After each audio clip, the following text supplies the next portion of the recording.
Muito obrigada. Semiramis?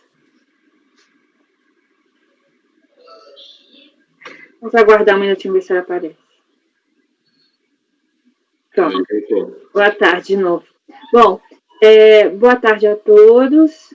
Daremos início à sessão da primeira turma ordinária, terceira Câmara, terceira sessão, período da tarde do dia 23 de setembro de 2020. Estão presentes os conselheiros Ari Vendramini, Marcelo Costa Marques de Oliveira, Marco Antônio Marinho Nunes, Salvador Cândido Brandão Júnior, Marcos Roberto da Silva, Semiramis de Oliveira Duro, Breno do Carmo Moreira Vieira e eu, Lisiane Angelotti Meira, como presidente substituta. O conselheiro Marcos Roberto da Silva participará da sessão, em virtude da ausência da saída do conselheiro Winderley Moraes Pereira.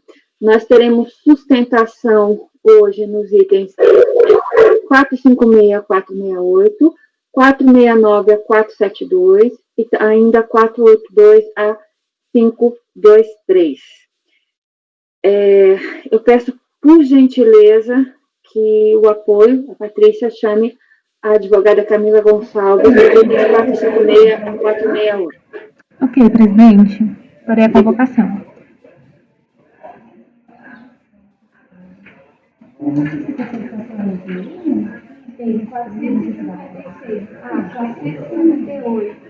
Da pauta, doutora Camila Gonçalves. Eu processo Salvador. Por favor, verificar.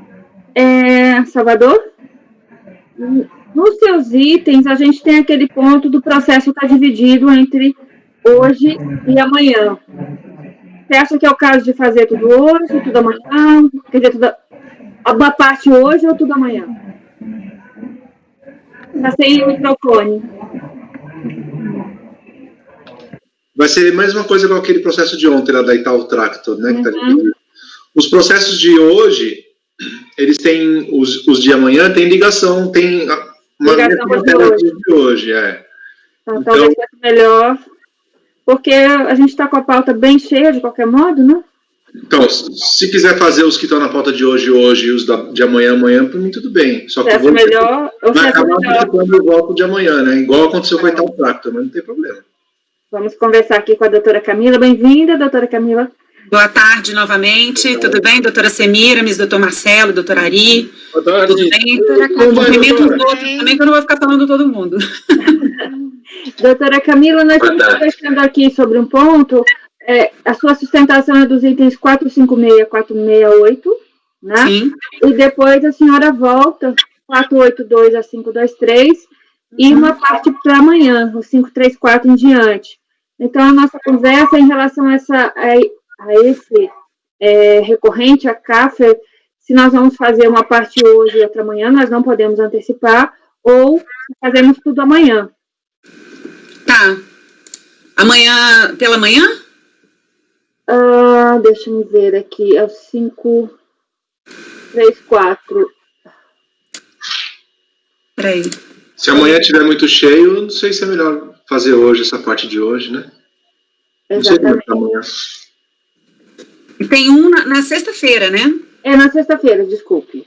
Na sexta-feira. É porque, na verdade, todos eles, 99,9% foram pautados para hoje, e ficou só um, o item 601, que está na sexta-feira de manhã. Desculpe, é o 601, eu estava achando que não... Não, tem 3, né? Não, de Salvador estão todos hoje, é que a gente está atrasado na pauta. Não. Tem pelo que eu vi aqui na pauta, cadê aqui? É que até o 595 é hoje. Isso. Então, mas o final 2014-89 e 2014-23 tá para amanhã. Pauta da manhã de quinta-feira. Deixa eu ver aqui. Aqui aparece só, pelo menos que ela solicitou, 601. Tem mais algum? Tem realmente alguns para amanhã. Verdade. Tem para amanhã também. Amanhã tá na manhã. Tá. Tá espalhado. Hoje, amanhã e sexta-feira. É verdade. Não, tá certo. Tem o 534. Não, é verdade. Eu estou me antecipando aqui. A gente só vai até o 523 hoje. Então, a gente poderia ver essa primeira parte, voltando aqui, 482 a 523, ou deixar tudo para a última data, na verdade. Que é na sexta-feira pela manhã. Sexta-feira pela manhã. Tá, eu prefiro, porque eu vou fazer uma sustentação, doutora Elisiane, única para todos, tá, doutor Salvador? Vou fazer as diferenciações dos itens, porque tem discussão, tem alguns, outros não tem, mas eu gostaria de fazer uma só, porque eu acho que fica maçante para todos e desnecessário. Porque as glosas são parecidas. São glosas parecidas, mas é cheio de detalhe, né? Sim. Demorar muito para discutir. Principalmente a questão do crédito presumido. Tem peculiaridades que tem alguns e outros não tem erro de fato, tem várias coisas, mas isso eu vou tratar na sustentação, mas eu me organizei para fazer isso de uma forma única, para não precisar ficar repetindo, só isso. Como o seu nome é o primeiro aqui, começaremos na sexta com o seu, apesar de termos vários aqui. Então, tudo bem. Prefiro. Pode ser? Então, fazemos todos juntos na sexta-feira. Em relação a CAFES também. Isso, né? Não está muito cheio, não? Sexta-feira? Tá, também, mas ela está como primeira aqui para sustentar. Tá cheio. Tá bom, que vai ter do mesmo jeito, né? Sexta-feira vai ter esse processo do mesmo jeito. Exatamente. Não tem como a gente fazer tudo na quinta também, porque ficou para sexta. Essa pauta estava muito longa e, na verdade... Né? Porque esses processos eram de março, né? Aí, por conta do mandado de segurança, que saiu de pauta. Presidente, como é uma sustentação só, não dá para fazer hoje a sustentação, julgamos o que temos hoje, aí nos outros dias pode ser? A sustentação já foi feita mesmo. Verdade. Se constar a sustentação, para mim não tem prejuízo, doutora Elisiane. Então, talvez seja mais seguro, doutora Camila, que a gente está usando. Não tem problema. Sexta é só de manhã e nós estamos com muitas sustentações. Não tem problema. Sexta de manhã tem muito processo meu e são todos muito complexos. Eu acho que a sugestão das semínimas é boa. Isso vai acontecer também com o Itaú Tractor, né? Ele já fez a sustentação, ele até vai abrir, ele falou que ia abrir mão da sustentação de amanhã, eu acho. Porque é o mesmo processo. Se é o mesmo, a gente só lembra, então, que a doutora Camila já fez a sustentação. Ótimo. E vai valer a mesma sustentação, vai ser provavelmente o mesmo resultado de voto. Então... E aí a senhora pode apresentar em relação a toda a sustentação, eu acho que fica melhor. Tá ótimo. Porque realmente eu ia fazer uma sustentação oral única, não tem sentido fazer ela separada. Então vamos fazer assim, e nós só julgamos hoje o que está na pauta de hoje, aí julgamos amanhã o de amanhã e sexta de sexta, mas consideramos a sua apresentação, a sua participação hoje. Obrigada. Obrigada. Mas, de qualquer forma, nós vamos iniciar com outro, né, recorrente. Então, nós vamos agora passar a votação do item 456, cuja recorrente é a Libem Alimentos S.A., e esse item 456, ele tem efeito repetitivo do 457 a 468. O relator é o doutor Marco Antônio, e eu passo para ele a palavra. Boa tarde a todos. Boa tarde. Esse processo, ele se refere a pedido de ressarcimento de PIS, não cumulativo, exportação, relativo ao segundo trimestre de 2010. Né? O valor pleiteado nesse trimestre foi de R$ 308.916,51, e a unidade de origem já deferiu uma boa parte, 225, 336 e 63. Homologou as declarações de compensações atreladas, né? Uma parte delas foi homologada, outra declaração foi homologada parcialmente e uma boa parte não foi homologada por conta do limite do crédito. Como é que decorreu aqui o procedimento fiscal? A fiscalização, ela realizou um trabalho entre o primeiro trimestre de 2010 até o quarto trimestre de 2012, para a verificação desses créditos. Né? E ela detectou algumas irregularidades, né? Como logo aí no início do relatório, estou aproveitando o relatório da DRJ, ele é um pouco longo, porque a situação é bem complexa, e também porque a DRJ, ela repetiu bastante, quase que reproduziu a manifestação de conformidade da recorrente. Então, diz que a fiscalização verificou a inclusão indevida de despesas aduaneiras, como serviços contratados junto a despachantes aduaneiros, taxa de liberação, taxas administrativas, taxas diversas, capatazia, vistoria, monitoramento, entre outros, e de fretes de exportação internacionais, realizados por transportadoras pessoa jurídica domiciliada no exterior. Aí, portanto, em razão dessa verificação, foram glosados os valores informados em uma determinada conta, denominada conta 623. Informou ainda que a auditoria constatou que tem custos e despesas que não estão relacionados diretamente com as atividades. Aí elencou aqui quais seriam eles: uniformes, equipamento de proteção, luvas, botas, calças, camisetas, protetores auriculares, avental, couro, respirador para poeira, óculos, etc. Material de expediente, informática, grampo para grampeador, toner, HP, cartucho para impressora, tesoura, mouse, grafite, e por assim vai. Material de limpeza, vassoura, lustramóveis, alvejantes, desinfetantes, detergentes líquidos, remédios para uso humano, Dorflex, paracetamol, rifocina, spray, Benegripe, copos descartáveis, quadro mapa do Brasil, apagador para quadro, raticida, veneno para mosca, entre outros. E dessa forma, a fiscalização, então, glosou valores informados na conta denominada conta 202. No mesmo termo, consta a análise das atividades da agroindústria. Aqui é uma análise bem detalhada, cheia de particularidades, que eu vou tratar mais à frente, e também, certamente, a patrona vai fazer algum tipo de esclarecimento a respeito. Os créditos básicos foram, então, glosados, e os créditos presumidos foram novamente recalculados, conforme essa apuração dessa parte da agroindústria. E no período examinado, a autoridade fiscal informou que ocorreram aquisições de lenha de pessoa física, e a contribuinte teria se apropriado desses créditos. Entretanto, a fiscalização disse que não dará direito a crédito o valor de aquisição de bens e serviços não sujeitos ao pagamento da contribuição. Portanto, foram glosados os valores informados na conta denominada 207. A fiscalização também detectou erro de rateio, disse que deve ser aplicada aos créditos a relação percentual existente entre a receita de exportação, excluídas as devoluções, e a receita bruta, auferidas no mês. E, portanto, também foi constatado créditos extemporâneos referentes a construções usadas e construções não utilizadas diretamente na produção de bens destinados a vendas ou na prestação de serviços.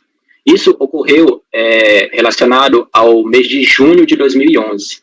E foram glosados, em razão disso, esses créditos extemporâneos referentes às aquisições de construções usadas, conforme a planilha que ela anexou aos trabalhos fiscais. Em síntese, isso, a recorrente foi certificada, apresentou manifestação de conformidade, contestando diversos pontos. Isso foi para a DRJ.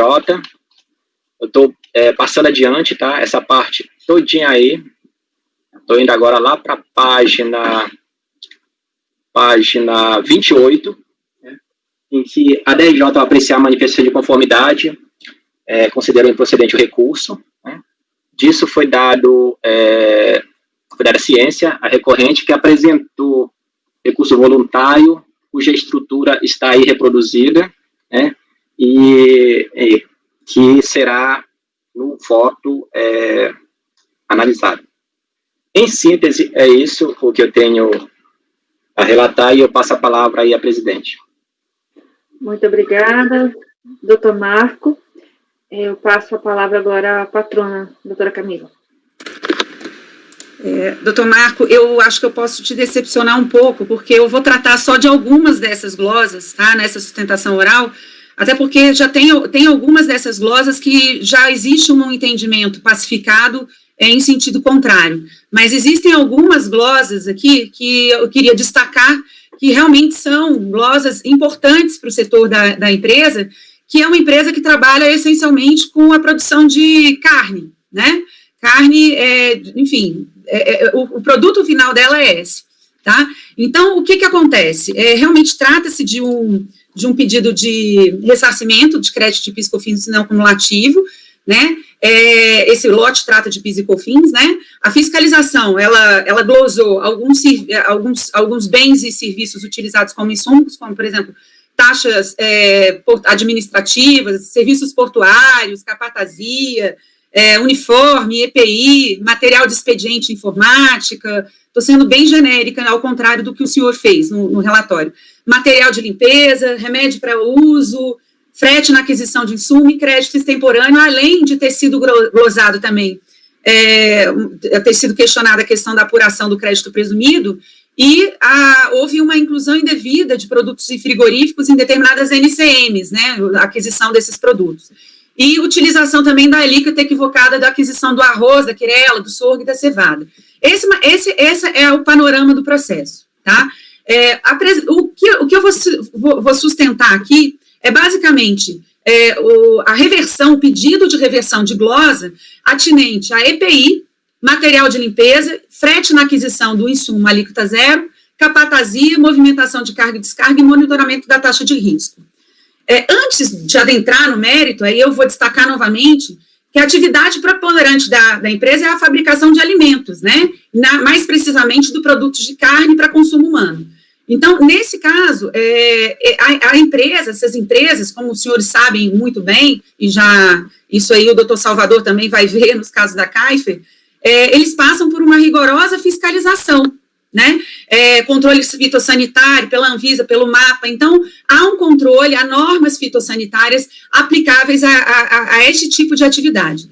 Então, esse esclarecimento é relevante para se verificar aí a questão da essencialidade, de fato, no processo produtivo da empresa desses insumos, especialmente o EPI, material de limpeza, o frete na aquisição de insumo alíquota zero, que foge um pouco da questão da essencialidade, é mais uma questão de direito, a capatazia, a movimentação de carga e descarga e o monitoramento da taxa de risco. São serviços e bens que são essenciais no entender da recorrente. O EPI, né, é uma questão que, inclusive, já está tratada, já está pacificada no âmbito do CARF, né, e, inclusive, tem o parecer normativo 5 de 2018, que deixa claro ali que se trata de insumo essencial para o tipo de processo produtivo como o da recorrente, tá? Esse reconhecimento, inclusive, já está pacificado na Câmara Superior, inclusive, a Câmara Superior tem aplicado sem discussões a questão do EPI, porque, de fato, existe um controle, esse controle fitossanitário, normas de higiene e limpeza, que a recorrente está submetida, e que é inegável, tá? Que é necessária a utilização, em função, inclusive, do produto, da mercadoria que se produz, que a empresa produz. Então, cito aqui para exemplo, né, que já foi, inclusive, citado no memorial, que foi encaminhado para os senhores, que é o precedente agora de janeiro de 2020, que é o 9303-009-972, que o conselheiro Rodrigo Poças, que era o relator, já reconheceu isso, essa essencialidade desse produto, numa atividade similar, de uma empresa com atividade similar à hora recorrente. Então, pedimos aí a reversão da glosa em relação a isso.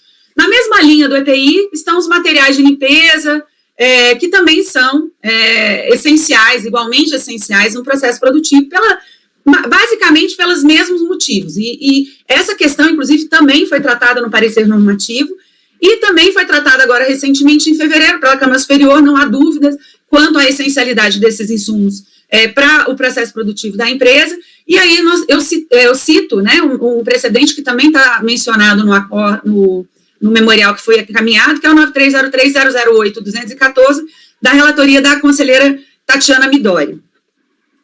Com relação ao frete de insumos tributados à alíquota zero, eu quero chamar a atenção aqui para um precedente da relatoria do próprio conselheiro Marcos, tá? No acórdão 3301-007-142, em que o conselheiro relator, também nesses processos, concluiu que, por reconhecer o direito a esses créditos, inclusive fazendo referência a precedente da Câmara Superior, no sentido de reconhecer esse crédito. E o fundamento principal desse entendimento da Câmara Superior, que foi também mencionado pelo acórdão do conselheiro relator, foi no sentido de que o frete, ele é um serviço tributado pelo PIS e pela COFINS. Portanto, independente do insumo ser alíquota zero ou não tributado, ou tributado a alíquota de 100%, o fato é que a empresa tem direito ao crédito, porque esse crédito, ele existe, houve a tributação desse serviço, efetivamente. Então, nesse sentido, nós pedimos também, no sentido desse acordo, pedimos a aplicação desse entendimento ao caso concreto e a reversão da glosa também por esse motivo. Com relação à capatazia e à carga e descarga, também vou chamar a atenção aqui para o processo produtivo da empresa e para a natureza do produto que ela produz, né? Sem ser redundante. Mas, assim, o que acontece? O que ela produz? Ela produz alimentos para o consumo humano. Alimentos esses que precisam ser mantidos refrigerados e acondicionados de uma forma determinada pelas regras também de fitossanitárias, para poder chegar ao consumidor final com um mínimo de condições para o consumo, tá? Então, nesse caso aqui, o que acontece? A capatazia e a carga e descarga são essenciais para esse processo produtivo da empresa, só apenas de você ter perecimento integral daquela mercadoria que foi produzida. Então, o que acontece? A capatazia ela é relevante por quê? Porque ela nada mais é do que o acondicionamento dessas mercadorias junto ao porto em containers, tá? E a manutenção desses containers, o acondicionamento desses lotes, dessas mercadorias que foram produzidas em containers para poder ser transportado da forma adequada e dentro das regras, tá? Para o consumidor final. Então, neste caso aqui, é sim essencial. É essencial, porque senão o produto não chega ao consumidor final da forma como deveria. E nesse sentido não é uma questão de a empresa é exportadora e ela está se utilizando porque ela produz uma mercadoria XPTO que não é necessário todo esse cuidado, como no caso da recorrente. A recorrente precisa atender esses requisitos, essas regras que são impostas pelo próprio governo, então, para poder comercializar essas mercadorias. Então, a carga e descarga, tá? E a capatazia, que é essa alocação dos produtos dentro desses contêineres para depois encaminhamento para os caminhões e para os navios, ela é essencial. Sem ela, o produto não chega para o consumidor final da forma como deveria. Tá? Da mesma forma, o monitoramento. O serviço de monitoramento que se refere aí, esse processo, doutor Marcos, é o serviço de monitoramento das câmaras frigoríficas que ficam dentro dos contêineres e dos armazéns.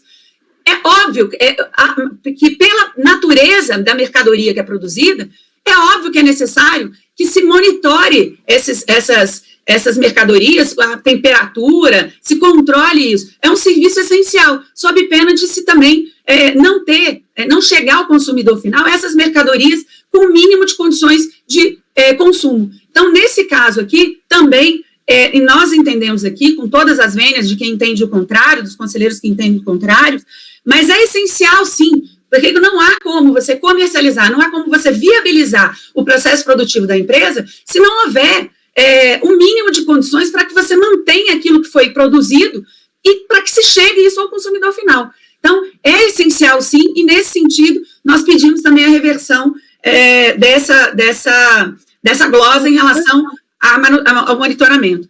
E aí, oi? Nós vamos precisar suspender um pouquinho, porque a doutora Semiramis perdeu a conexão. Aí nós retomamos, por favor.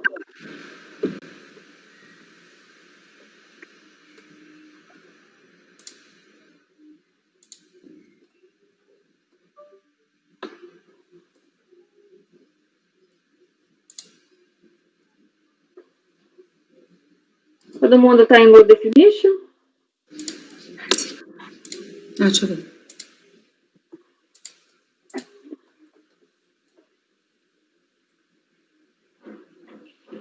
Desculpa, caiu aqui de novo. Ainda não apareceu sua imagem, sim. Mas eu estou vendo vocês. Posso continuar? Só um minutinho, vamos ver se ela se estabiliza. Está cinza também? Nada? Não, e está cinza, não é um bom sinal.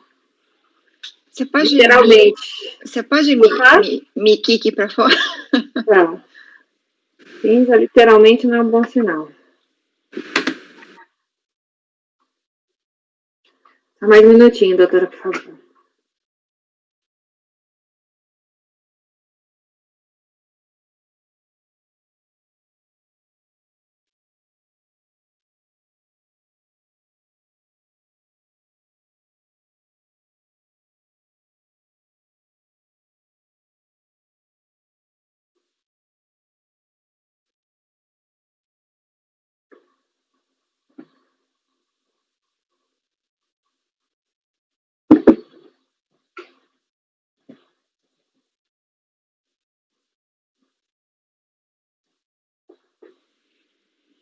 Deu certo? Agora tá perfeito. Deu? Sim. Podemos Desculpa continuar? novamente, gente. Olha, tá difícil. É isso.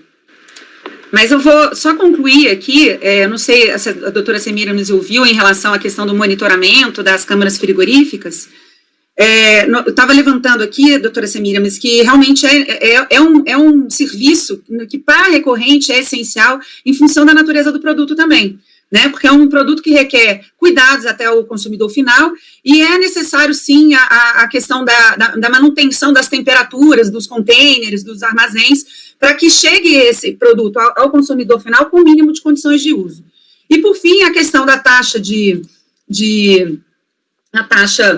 risco, também nós reputamos essenciais, porque, inclusive, ela é uma taxa que é exigida pelo próprio armazém na hora da armazenagem para venda. Então, é um serviço que está intrinsecamente ligado à questão da armazenagem, que gera direito ao crédito. Então, por essas razões, nós pedimos a reversão dessas glosas, essencialmente dessas glosas, e aí pedimos o provimento de recurso nessa parte. Muito obrigada, doutora Camila. Alguma pergunta? Perdemos a Semiramis de novo.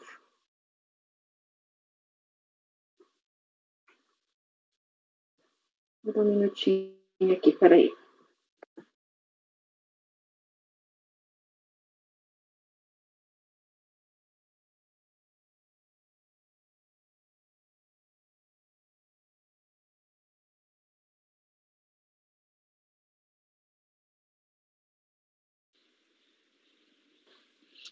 Agora eu não estou ouvindo vocês, acredita? Não está ouvindo? Bem-vindo de volta. Nada? Tiro você de novo? Gente, céu. Vamos lá.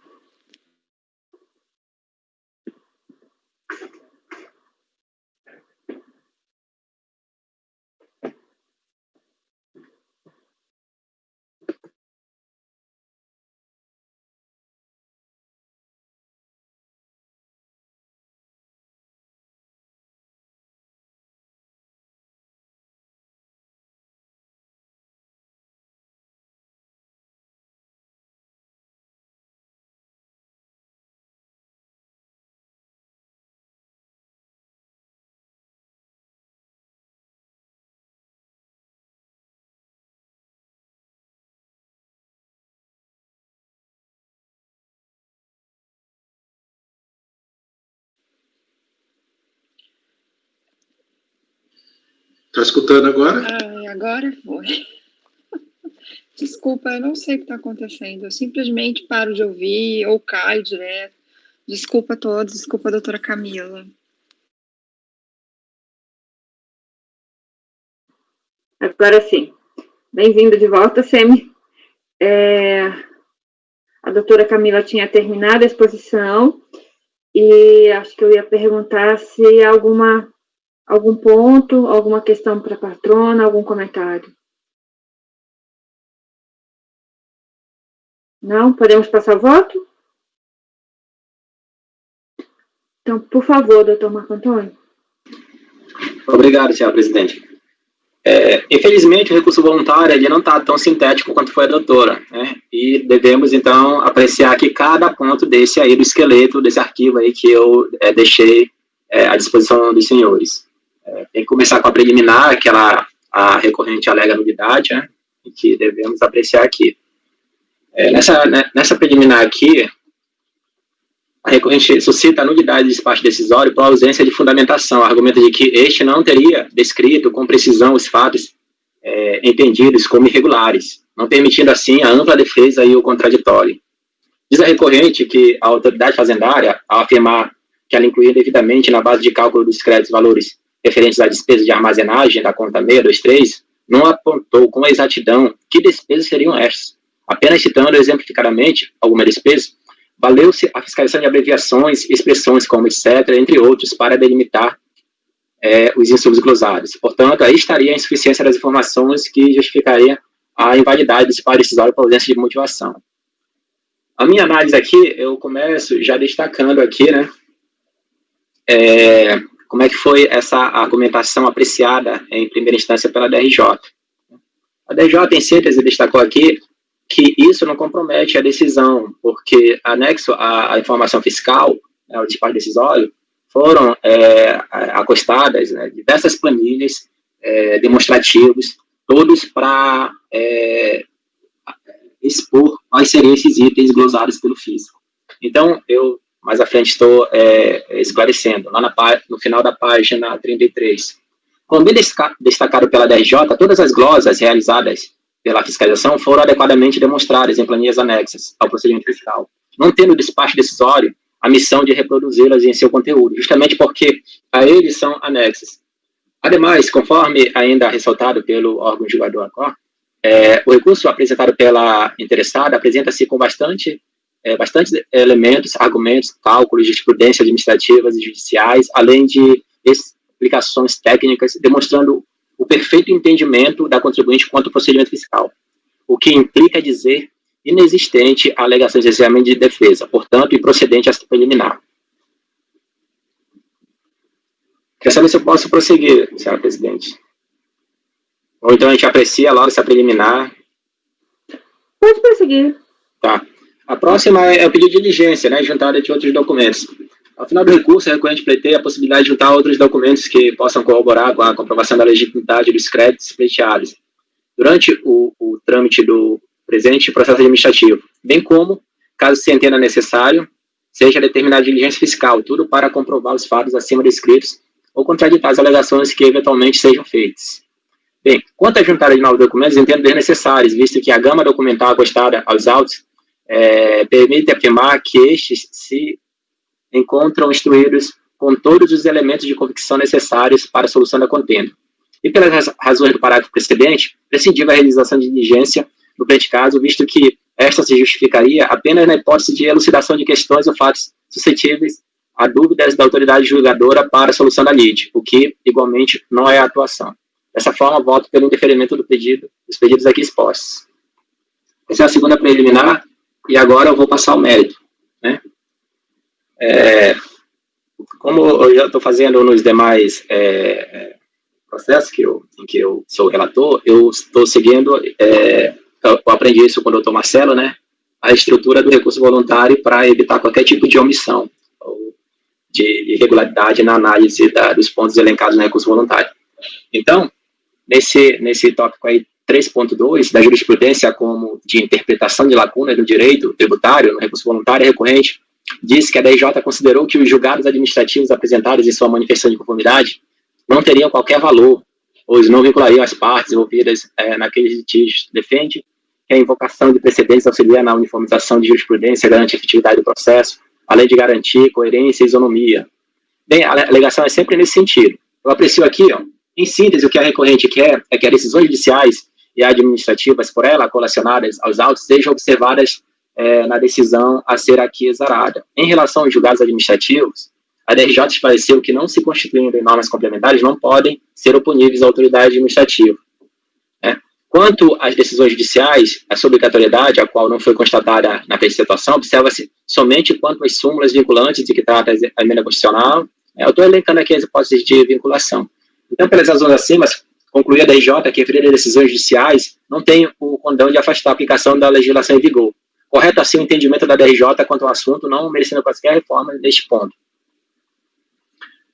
No tópico seguinte, a recorrente trata do conceito de insumos, né, e eu estou aqui esclarecendo que o conceito é justamente esse que a gente vai seguir aqui no voto, esse do RESP 1221 170 de Paraná. Então, partindo-se da ampliação conceitual acima e demais normas relacionadas à tomada de crédito PIS/COFINS acumulativos, que eu passo a analisar os itens glosados pelo FIS para os quais a recorrente apresentou sua resignação. A começar pelos créditos da conta 623, os créditos marítimos. Gostaria de saber se eu posso prosseguir. Se quiser que eu pare em algum ponto, basta pedir que eu pare, tudo bem? É bastante longo, é meio cansativo, mas a gente tem que apreciar tudo, né?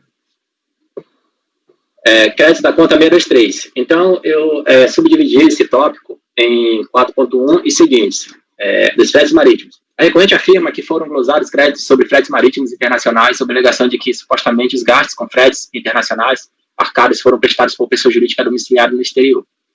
Diz ela, entretanto, que os pagamentos foram feitos para a pessoa jurídica nacional, que efetivamente realizou o transporte marítimo, de forma a comprovar que as alegações juntou por amostragem na manifestação de conformidade os conhecimentos de embarque complementares de carga emitidos por empresa que realizou o transporte, os registros de exportação vinculados aos conhecimentos de embarque e comprovando a exportação das mercadorias, os comprovantes de pagamento, os extratos bancários, comprovando o pagamento para a empresa jurídica que efetivamente realizou o transporte escrita regularmente no CNPJ, Cadastro Nacional de Pessoa Jurídica, e os recibos de pagamentos emitidos pelas empresas que realizaram os fretes marítimos. Destaca que, apesar de os prestadores de serviços de transporte internacional contratados terem sede no exterior, há que se atentar que também possuem estabelecimentos no Brasil, com inscrição regular no CNPJ, não podendo ser equiparados a simples armadores. Conclui que, conforme comprovado, o pagamento dos serviços de fretes internacional foi feito para pessoa jurídica domiciliada no Brasil.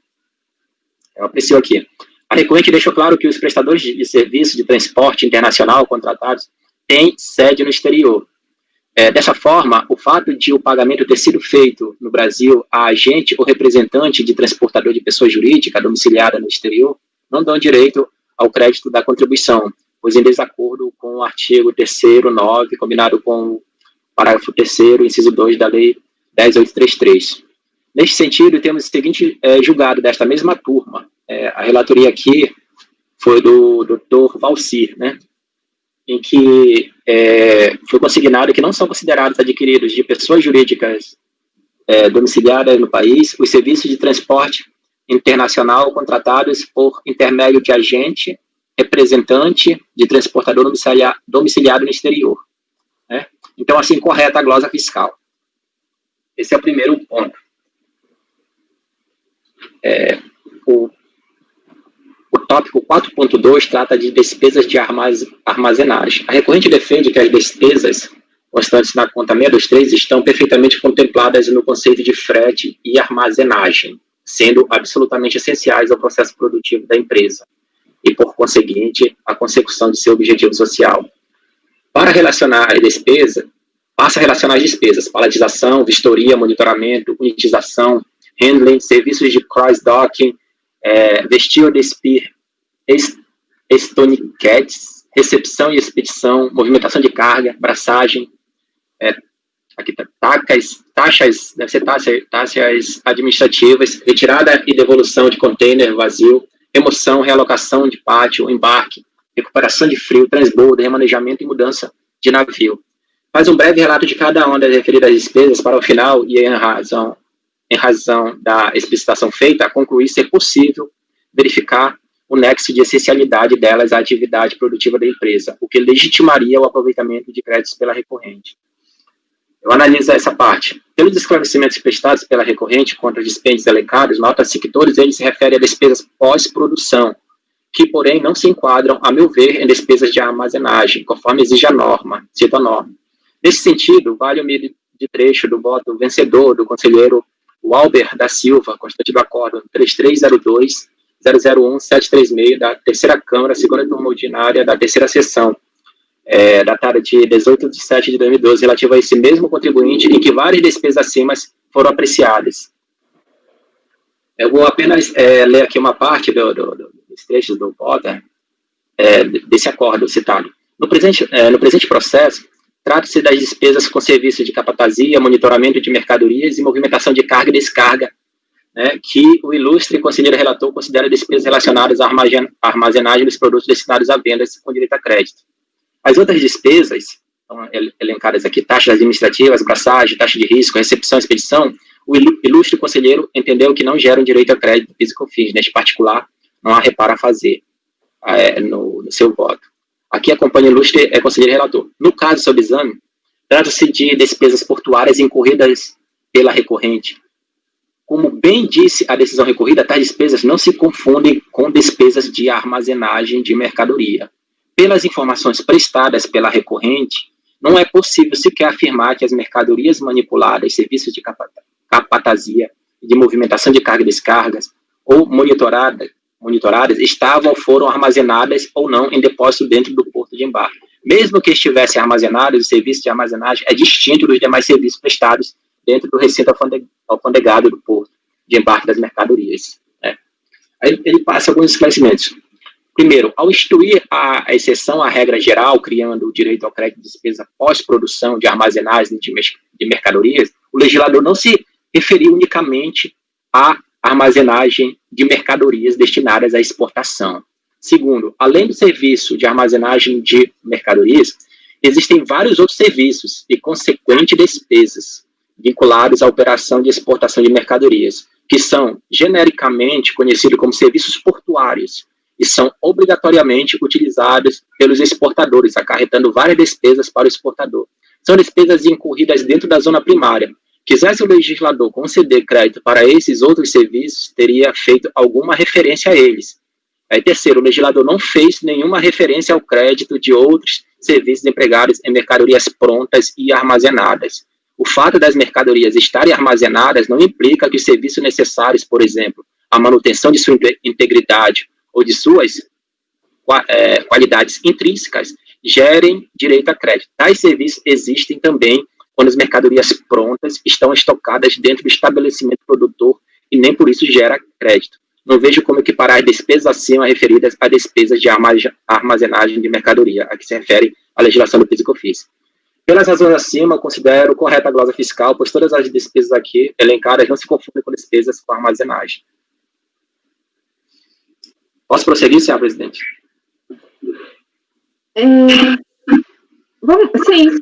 Vamos conversar mais no final, pode. Tá certo. Demais créditos na conta 623. A recorrente afirma que, em todo o período em análise no presente processo administrativo, existem créditos de PIS e COFINS que não foram aproveitados por ela no pedido de ressarcimento.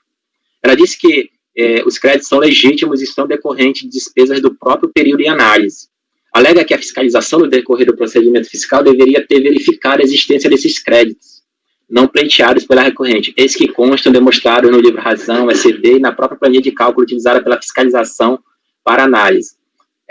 Por conta disso, a recorrente diz ter elaborado planilhas demonstrando os créditos não aproveitados no período de análise, partindo da mesma base de cálculo informada nas planilhas utilizadas pela fiscalização para analisar o crédito pleiteado. Dessa forma, requer sejam considerados os créditos do mesmo período, conforme demonstrado nas planilhas anexas, os quais deverão ser utilizados tanto para suprir débitos próprios de PIS e COFINS no período de análise, como para suprir eventual falta de crédito básico de exportação no pedido de ressarcimento e análise, na eventualidade das glosas realizadas pela fiscalização serem mantidas. Esse pleito da recorrente foi igualmente feito perante o órgão julgador de primeiro grau, e assim se manifestou. A interessada trouxe na manifestação matéria não compreendida no litígio. Defende que a fiscalização deveria ter verificado a existência de créditos não pleiteados por ela. Para comprovar, juntou planilha na qual constam tais créditos e, por fim, requer sejam considerados os créditos do mesmo período. A autoridade para... eu só estou lendo as principais partes aqui que eu considero importantes para motivar a decisão. A autoridade competente para analisar as compensações, os pedidos de restituição e ressarcimento, é o delegado da Receita Federal do Brasil de Jurisdição do Contribuinte, ou seu correspondente nas unidades que também possuam essa competência. Ou seja, a DRJ cabe, após a instauração da fase litigiosa, a análise somente dos pontos em que o contribuinte discordar do entendimento da autoridade a qual, após esta ter realizado a auditoria do crédito. A análise primeira da documentação comprobatória, ou de qualquer pedido de restituição, ressarcimento ou alteração do teor neles, contidos pela delegacia de julgamento caracterizaria ainda a supressão de instância. Portanto, a DRJ conclui que falta competência para aquele órgão julgador analisar pedido complementar de ressarcimento. E conclui, dessa feita, não se conhece do pedido complementar de ressarcimento ou novo pedido de ressarcimento, conforme petição contida dentro da manifestação de conformidade. Agora, eu falando aqui, da mesma forma, entendo que o pedido da recorrente neste tópico abrange o pedido complementar de ressarcimento, novo pedido de ressarcimento, matéria essa que o CARF não detém competência para analisar.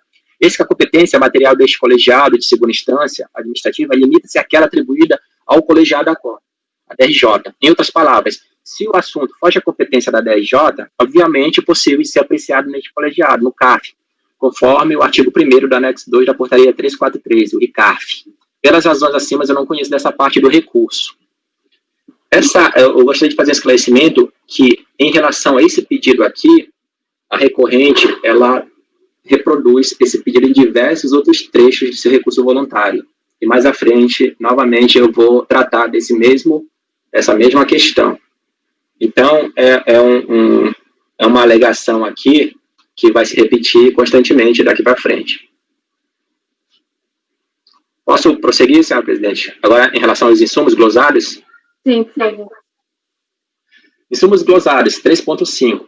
Neste tópico, a recorrente defende-se das glosas relacionadas aos seguintes dispêndios: uniformes e equipamentos de proteção, materiais de limpeza, informática, controle de pragas, raticida, veneno para mosca, entre outros.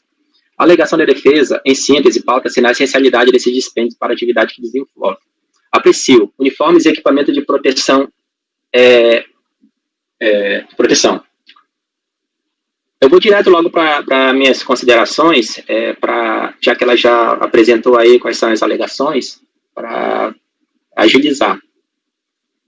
Eu estou aqui colocando qual é o objeto social que a empresa detém. Eu transcrevi aqui o seu contrato social nessa parte, né? E ainda eu estou esclarecendo que ela apresentou laudo, né? Junto ao recurso voluntário, que expõe as etapas e fluxograma para demonstrar o processo produtivo relacionado à fabricação de rações e abate de suínos.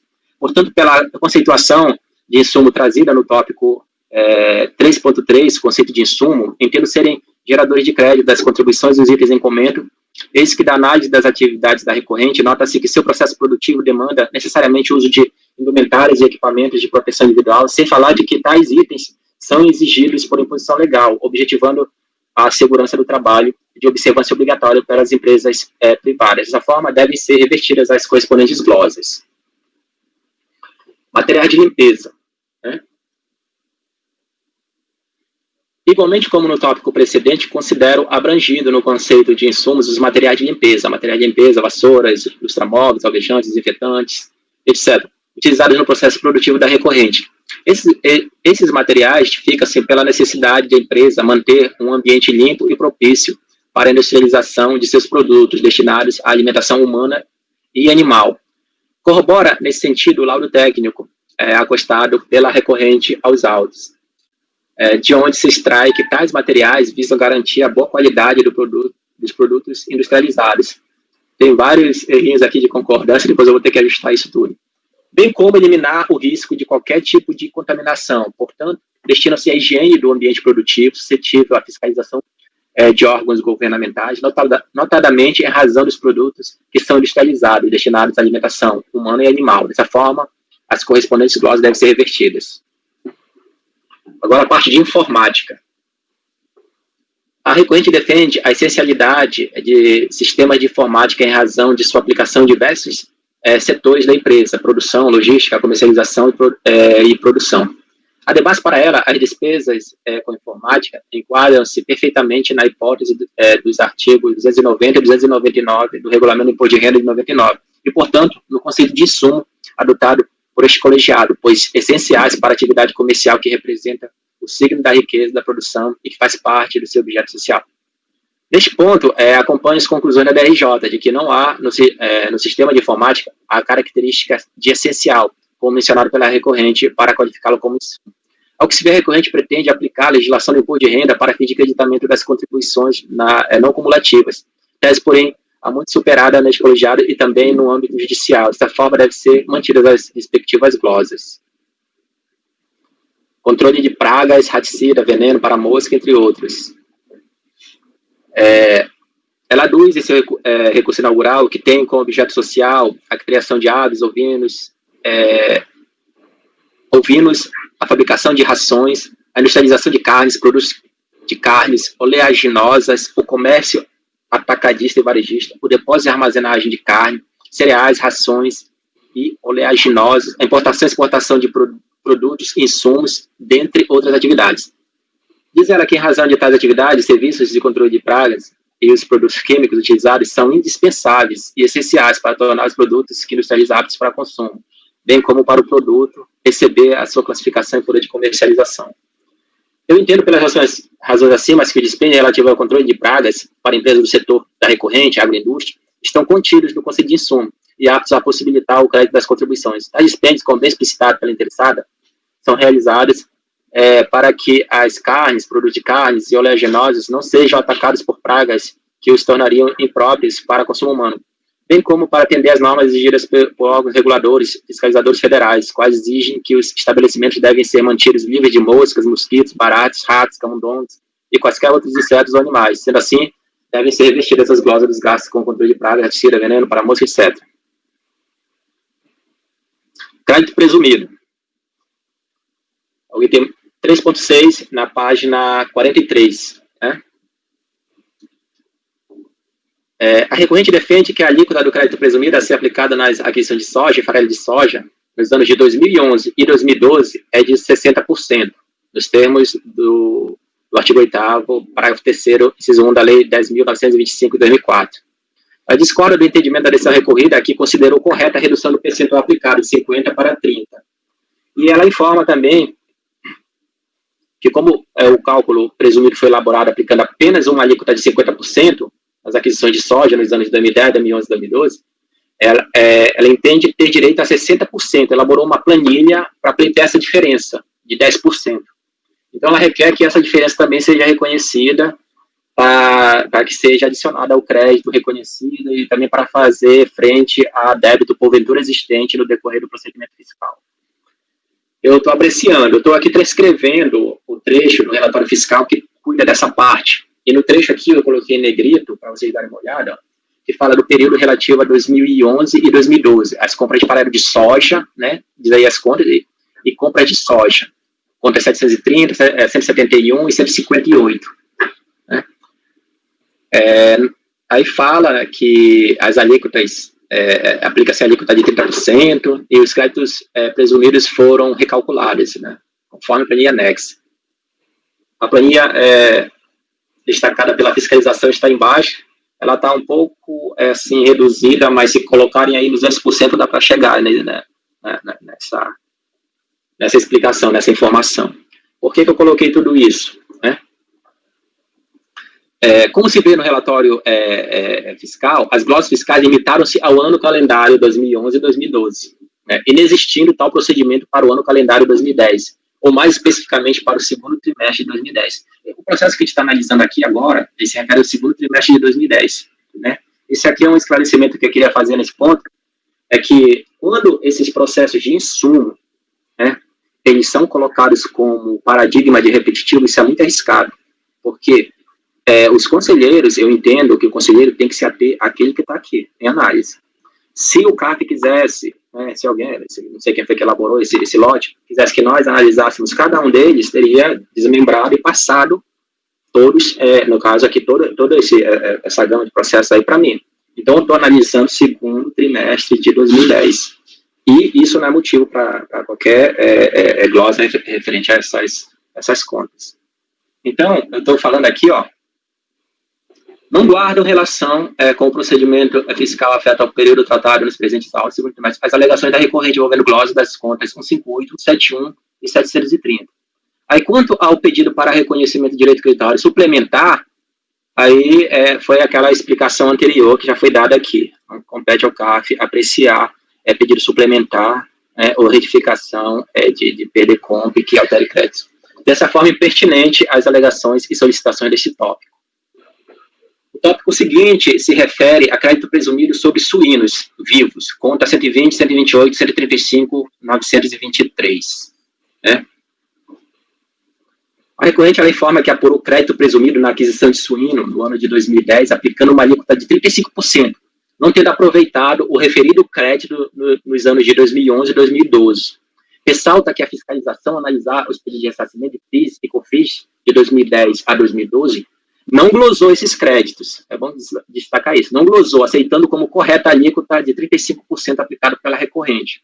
No entanto, afirma que a alíquota correta a ser aplicada é de 60% para o ano de 2010, nos termos do artigo 8º da Lei 10.925 de 2004, e de 30% para os anos de 2011 e 2012.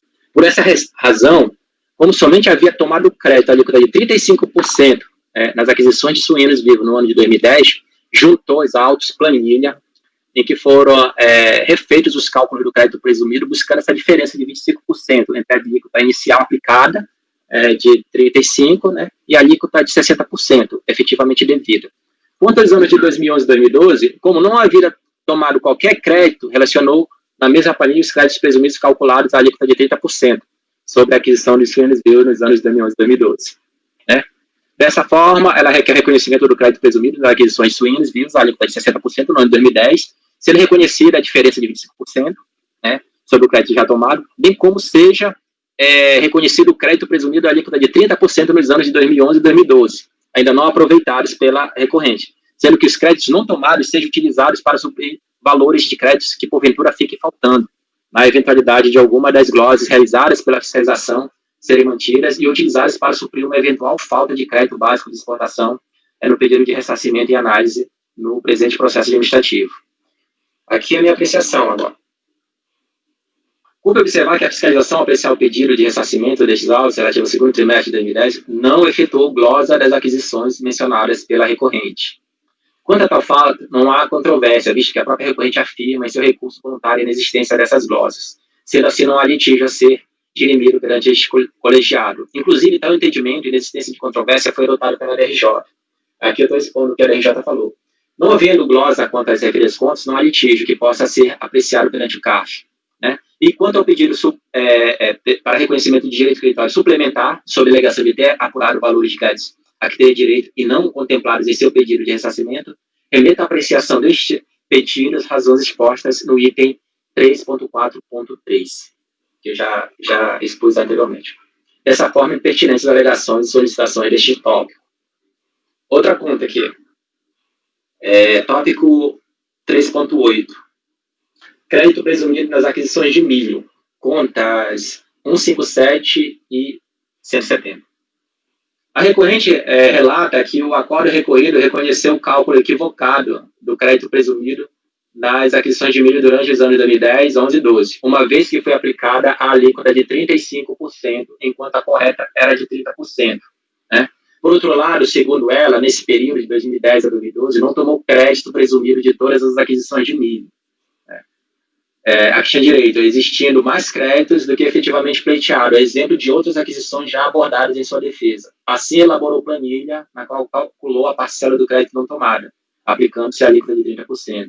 Requer o reconhecimento dessa diferença para que seja acrescida aqui, ou então para que se faça frente a demais débitos. Bem, o presente tópico resume-se apenas a pedido complementar de ressarcimento, e isso já foi apreciado anteriormente. Então, em síntese, são impertinentes as solicitações desse tópico.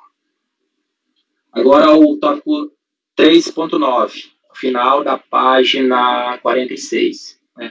Crédito presumido nas aquisições de frigibovinos. Eu não sei direito essa abreviação que significa frigibovino, mas está nessa conta 79. A senhora pode dizer? Frigorífico. Frigorífico, está aí, colocar ficha. Né? A recorrente relata que a decisão de primeiro grau concluiu haver ela concordado com a glosa levada a efeito pela fiscalização, correspondente ao crédito presumido nas aquisições de produtos frigoríficos e bovinos, de que trata o artigo 39 da Lei 12.058.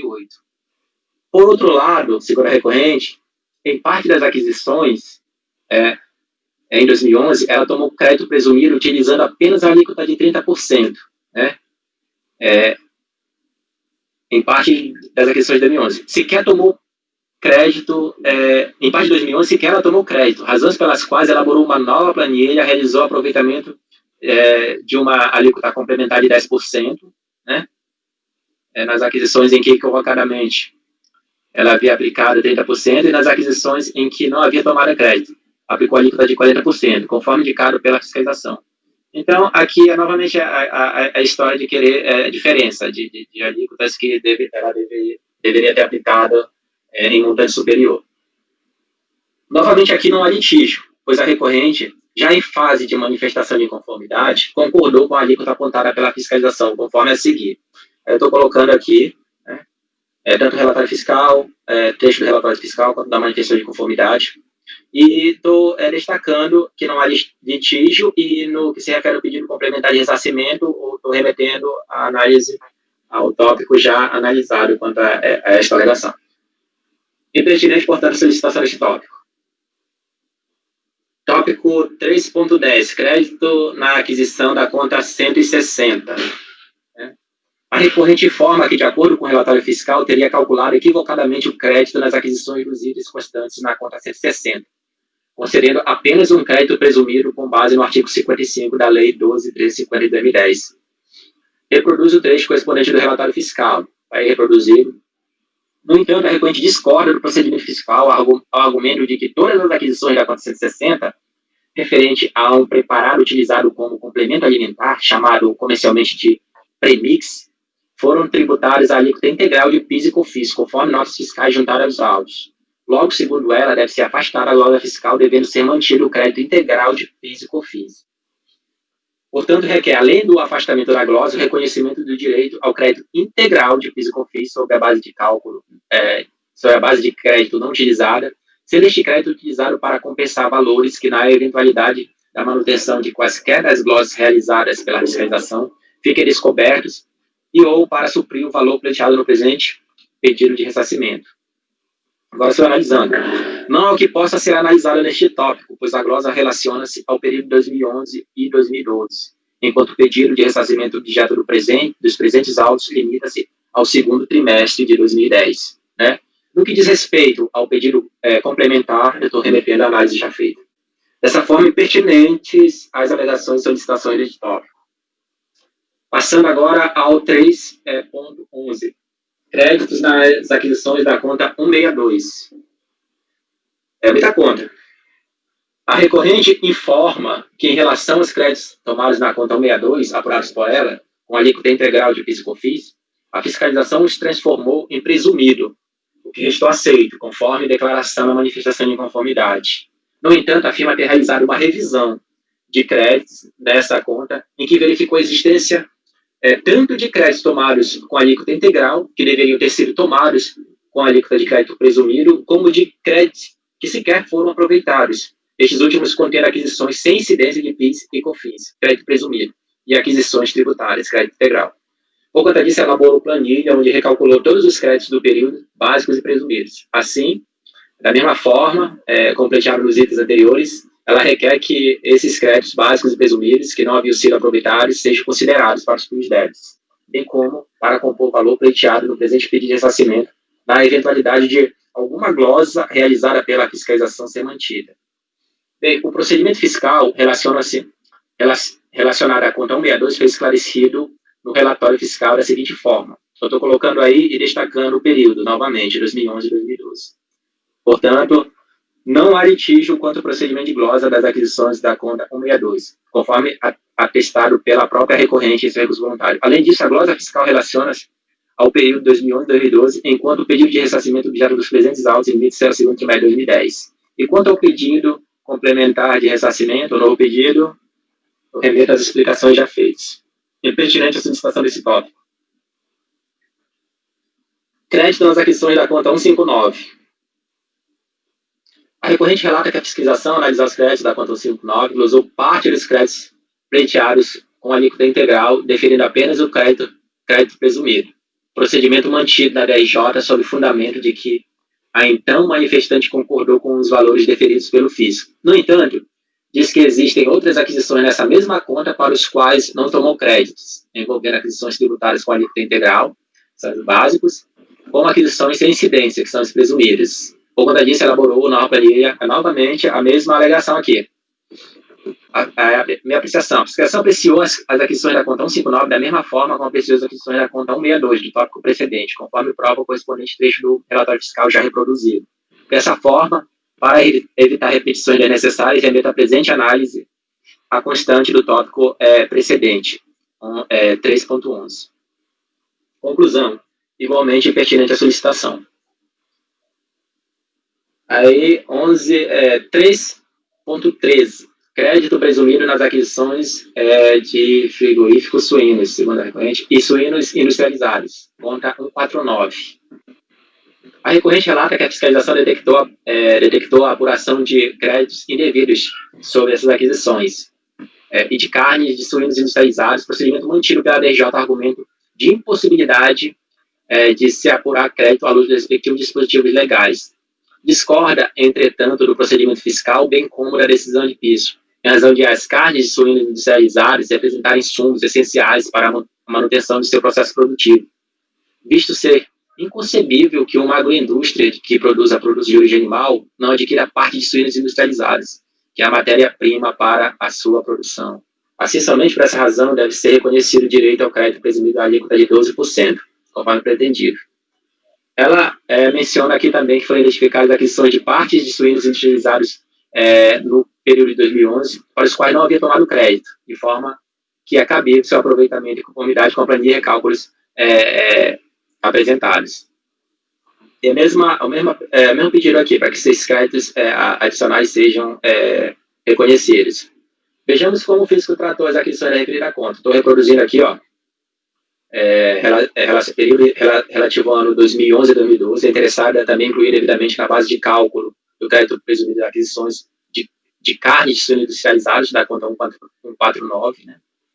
Aí eu estou aqui destacando a planilha em que a fiscalização realizou essa apuração.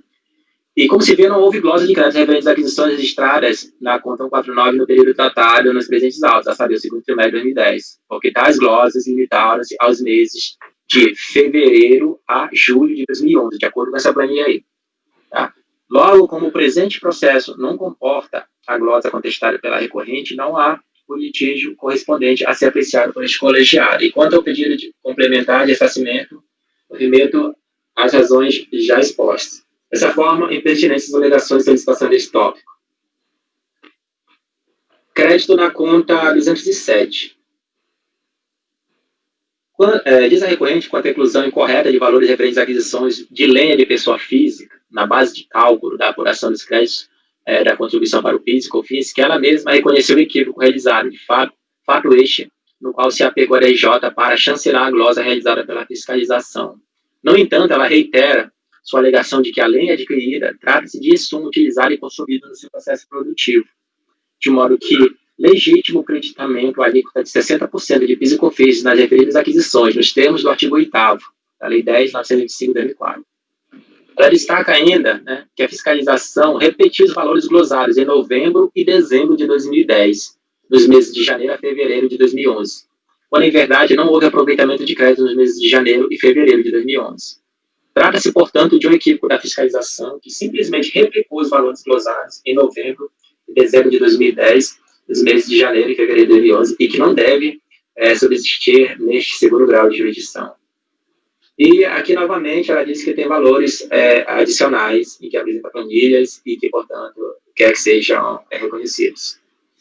Estou apreciando agora. A própria recorrente destaca que as glosas efetuadas em relação às aquisições registradas na conta 207 envolve período diverso, novembro e dezembro de 2010, do ora analisado, que se restringe ao mês 4 a 6 de 2010. Entretanto, para que não restem dúvidas quanto a tal fato, eu reproduzo a relacionada planilha elaborada pela fiscalização abrangendo o ano de 2010, anexa ao relatório fiscal. Isso aqui é a planilha que demonstra o trabalho fiscal e as glosas efetuadas nas contas. Então, aqui, de acordo com essas planilhas, eu digo que é fácil observar o que eu disse anteriormente. Assim como o presente processo, pedido de ressarcimento, não comporta a glosa contestada pela recorrente, não há litígio correspondente a ser apreciado por este colegiado. E quanto ao pedido complementar, eu remeto às razões já expostas. Impertinentes às alegações de solicitação deste tópico. Créditos sobre despesas de armazenagem. conta 601. A recorrente informa que, embora os créditos tomados sobre as despesas de armazenagens constantes na conta 601 não terem sido glosados pela fiscalização, a fiscalização não glosou esses créditos relacionados à armazenagem. Existem créditos de PIS e COFINS referentes aos anos de 2010, 2011, 2012, que não foram aproveitados. A mesma alegação, aqui esse tópico se restringe apenas ao pedido complementar. Então, como já foi anteriormente analisado, eu julgo impertinente a solicitação desse tópico. Essa questão aqui do tópico 3.16 envolve despesas com frete na operação de compra de bens com crédito presumido. A recorrente informa que a fiscalização considerou incorreta a aplicação da alíquota sobre o frete de compra de insumos que geram crédito presumido, sob o fundamento de que, por estar incluído no custo de aquisição, deveria ser aplicado ao frete de compras alíquota idêntica aos insumos. Argumenta que o fato de as compras serem com crédito presumido das referidas contribuições não implica em qualquer consequência na apuração do creditamento das despesas incorridas nas operações de frete de compra, uma vez que as operações de transportes são operações distintas e independentes das operações de aquisição dos insumos. Os serviços de transporte são operações tributadas pelas contribuições do PIS e COFINS, sendo as despesas decorrentes dos fretes suportadas integralmente pela recorrente. Destaca que o artigo 8º da Lei 10.925/2004 só seria aplicável caso, se na aquisição destes insumos, o frete fosse arcado pelo vendedor, de modo que no preço da aquisição das mercadorias já estivesse incluído o custo do frete, o que não é o presente caso, pois a aquisição dos insumos com crédito presumido contempla apenas o preço de aquisição das mercadorias, sendo o correspondente frete de responsabilidade do comprador. Informa que os conhecimentos de transporte juntados por amostragem demonstram a apuração dos créditos referentes aos valores das despesas com frete das mercadorias, cujas prestações de serviços são tributadas pelo PIS e COFINS, não havendo que se confundir com os valores de aquisições dos produtos com crédito presumido. Enfim, requer o reconhecimento do direito ao crédito sobre as despesas com frete dos produtos com suspensão, crédito presumido, sob o argumento de que deve ser reconhecido o crédito integral independentemente de um insumo transportado não ser tributado ou estar sujeito ao crédito presumido, conforme jurisprudência deste colegiado. Com razão a recorrente, sendo as operações de transporte, agora sou eu falando, distintas e independentes das operações de aquisição dos insumos, e sendo esses serviços de transporte tributados integralmente pela contribuição para o PIS, cabível o aproveitamento integral de crédito referente a essa operação, frete, conforme essa legislação aí transcrita. Portanto, entendo que proporciona um crédito integral de PIS não cumulativo às despesas referentes a serviços de frete na aquisição de insumos que geram crédito presumido de PIS, nos moldes do artigo 8º da Lei 10.925. E, nesse sentido, esse julgado aqui dessa mesma turma, que é do relator Dr. Marcelo Costa, que ele fala: operação de compra de produtos sujeitos à sistemática de cálculo dos créditos presumidos do artigo 8º da Lei 10.925 de 2004, que não sofre tributação pelo PIS e COFINS, é distinta e dissociável da relativa ao frete, integralmente tributável. Portanto, na primeira, há direito a crédito presumido de PIS e COFINS, e na segunda, ao crédito integral das contribuições. Eu gosto bastante de citar os esboços do Dr. Marcelo, porque eles são bem diretos, são sintéticos e não evitam que o meu próprio voto fique mais longo do que já está esse aqui. Então, assim, voto pela reversão da correspondente glose. Em relação ao rateio proporcional, que é o tópico 3.17, ela contesta a afirmação fiscal de que não teria efetuado corretamente o rateio proporcional dos créditos, pois garante que observou o percentual existente entre a receita de exportação e a receita bruta oferida no mês. Reafirma que a alegação da fiscalização de que ela não teria realizado corretamente o rateio proporcional decorre das glosas realizadas, quais não merecem prosperar.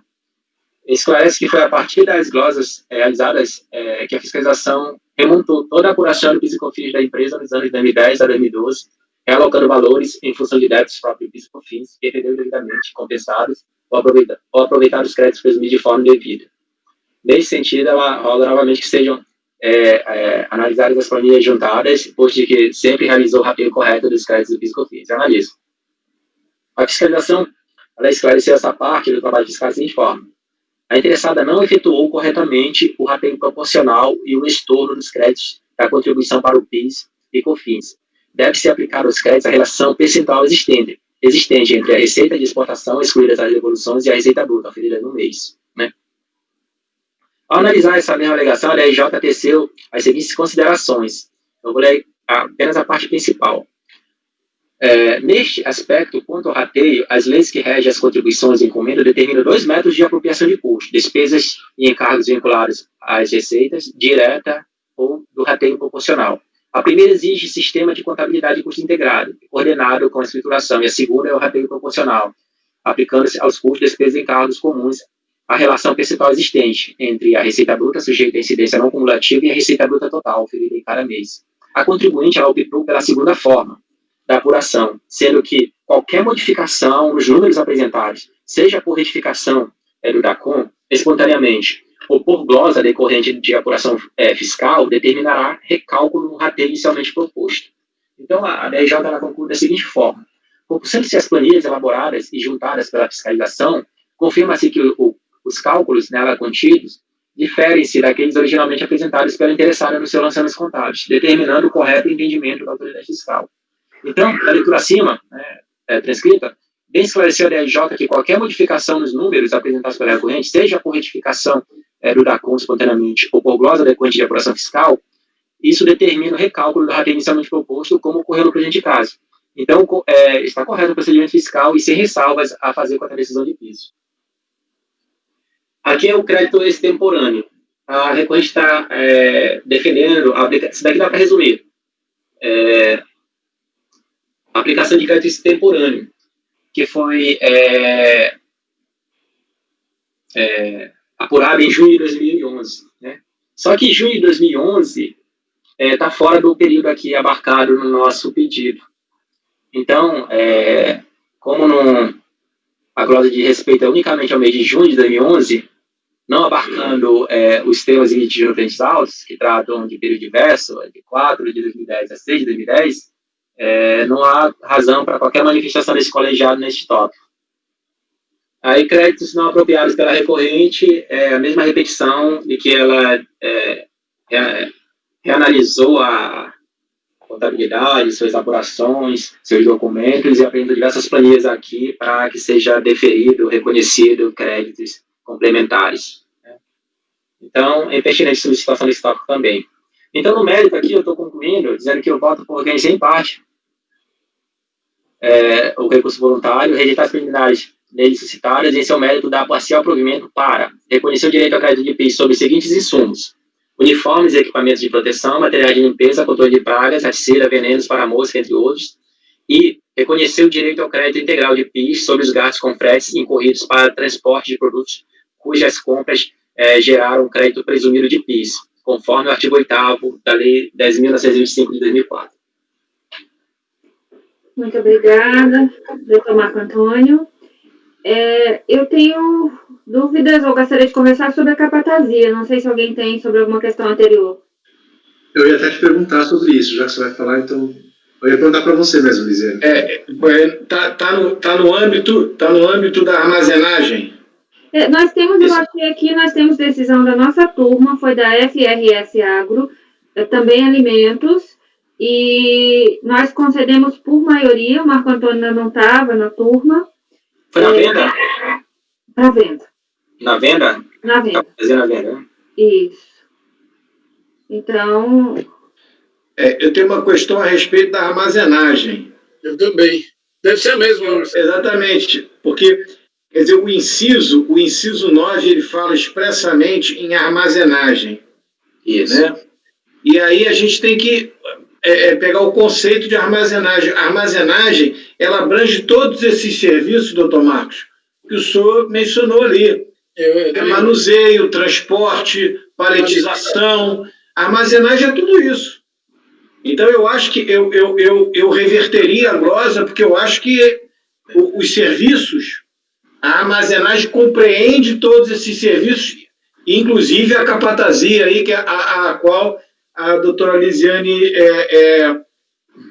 se referiu. E aí eu encerro a minha participação dizendo que eu Eu não sou processo paradigma, mas eu estou ficando repetitivo.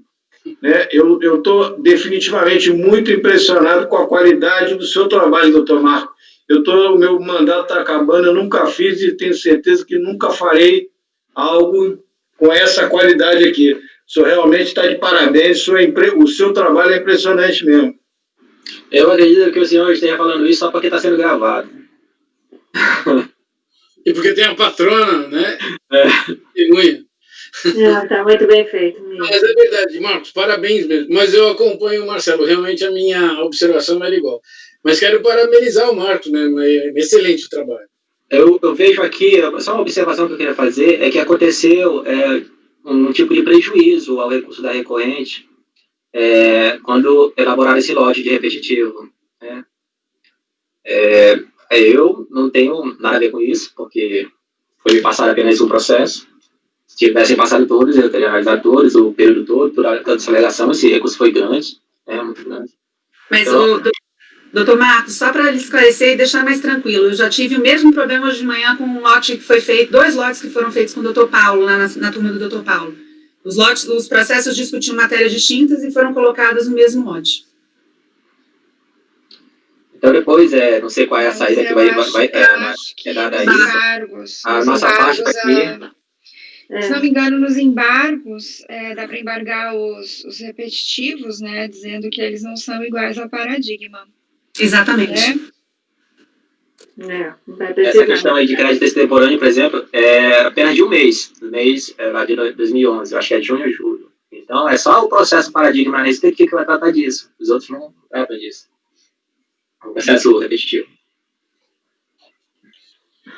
Então, a questão aqui que vocês estão colocando é a parte da armazenagem, não é isso? Então, todo esse dispêndio, a paletização, vistoria, monitoramento, unitização, handling, serviço de cross-docking. Sim. Tudo isso na venda, a jurisprudência da turma é no sentido de conceder o crédito.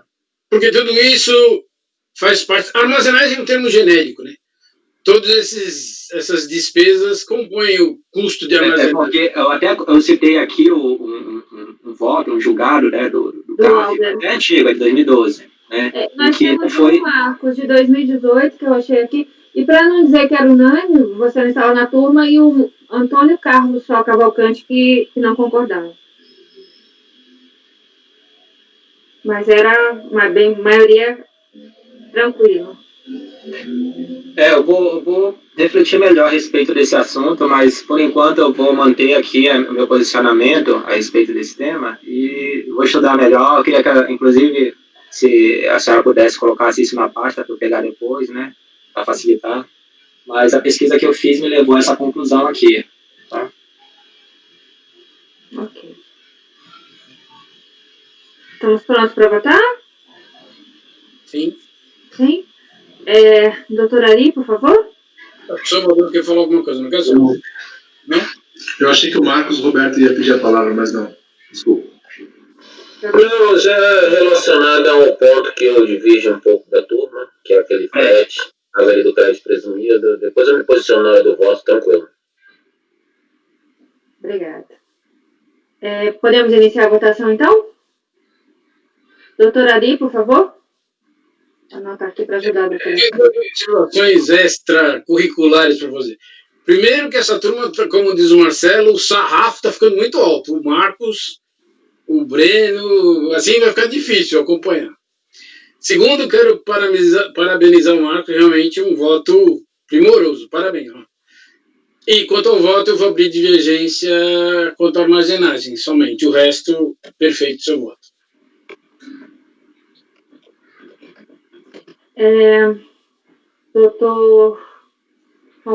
Doutor Marcelo, desculpe. Eu acompanho a divergência. Doutor Salvador. Queria deixar aqui minha admiração e meus parabéns para o Marco. Um voto muito bom, muito bem formulado. E eu acompanho a divergência. Obrigada, doutor Salvador. Doutor Marcos Roberto. Eu parabenizo também o Marcos, esse aí é um trabalho bem difícil, demorado. Você vê a quantidade de páginas do voluntário e agora páginas também do seu voto, foi muito bem feito. Eu acompanho a divergência em relação à armazenagem e acrescento a minha divergência em relação ao frete, que, mantendo a coerência do meu entendimento em relação a essa aquisição, em relação aos créditos, para mim deveria ser proporcional ao crédito presumido o valor adicionado aí do frete. Então, eu divirjo nesse ponto. Muito obrigada, doutor Marcos Roberto. Doutora Semiramis? Eu acompanho a divergência também pela armazenagem, no restante com o relator. Obrigada. Doutor Breno?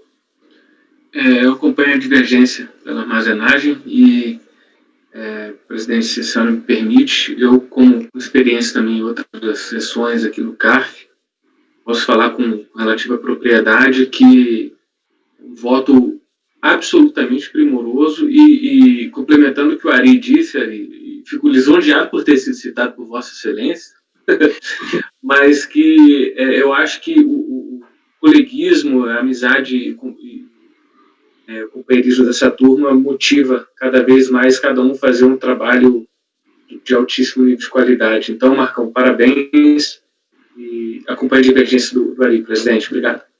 Obrigada.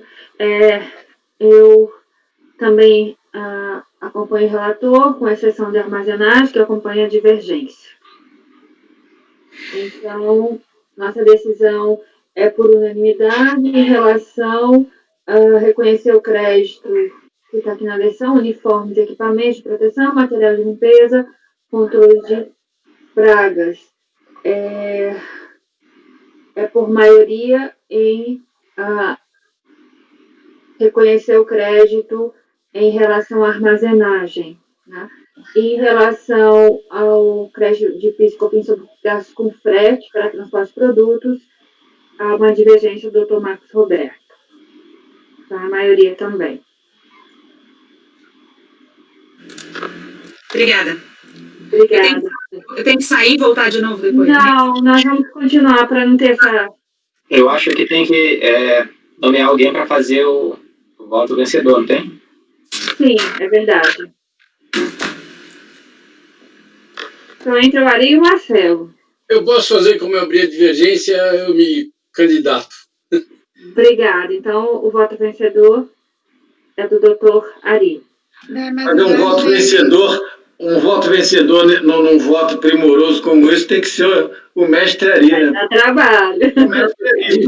Na armazenagem, foi só o relator. O mestre Ari. Doutora, parabéns, doutora. Foi só o relator na armazenagem. Só o relator. Parabéns. Doutora Lívia, parabéns pela apresentação.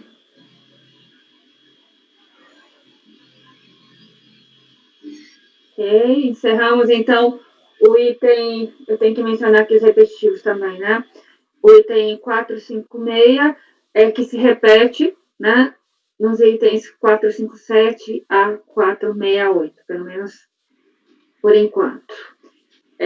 E passamos agora para a relatoria do Dr. Salvador, e aí são os itens 482 a 523, cuja contribuinte é CAFER Agroindustrial.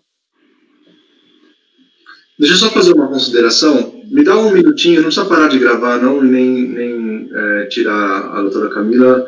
Um minutinho só, que eu preciso pegar um negócio ali. Ok. Doutora Camila, eu falei doutora Lívia, né? Ai, meu Deus. Foi, né? Por isso que eu nem te respondi. Caramba, eu falei... Eu tô com a cabeça, Lívia. Não tem Lívia. Não é comigo. Você tem que estar comigo, que meu nome é muito também. Não era o nome que errar nome de mulher que eu queria parabenizar. Desculpa. É muito especial, sempre ninguém confunde. Agora o meu é Lisiane, é Viviane, é Lívia. Eu vi o Inderlei que trocava, né? O Inderlei. Desculpe, doutora. Não, tô brincando. Isso é uma coisa inexcusável, Marcelo. Inexcusável. Isso para a mulher é o fim da picada. São duas coisas, né? Errar o nome e pedir a idade. Não. Errar o nome eu já estou acostumada.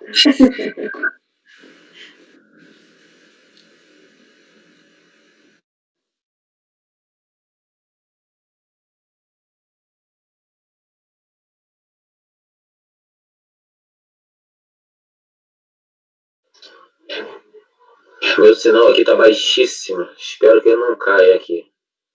Esperamos também. Aqui tá oscilando demais hoje. Bom, se cair, a gente vai fazer sem você mesmo, tá? Não vamos te esperar, Eu não faço falta, né, Marcelo? Fala. A piada que era Agora, aí é a sua divergência, entendeu? Se tu cair...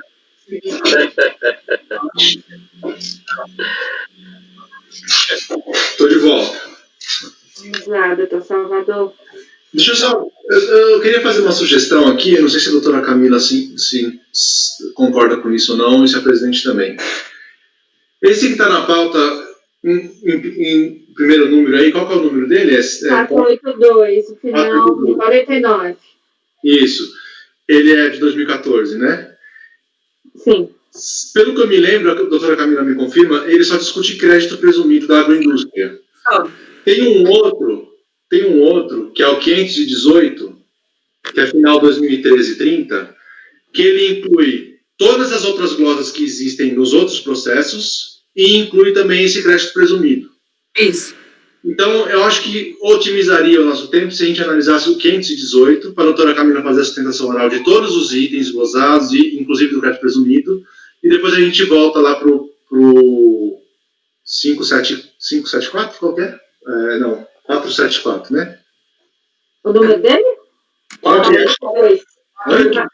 O número da pauta é 482. 482 é o primeiro da lista, né? Aham. Então, esse primeiro da lista, ele é só crédito presumido. O 518 da pauta, ele tem todas as outras notas além do crédito presumido. Agora tem 534 ou 536 também. Isso, tem, é verdade. Aí a E gente... tem o 301.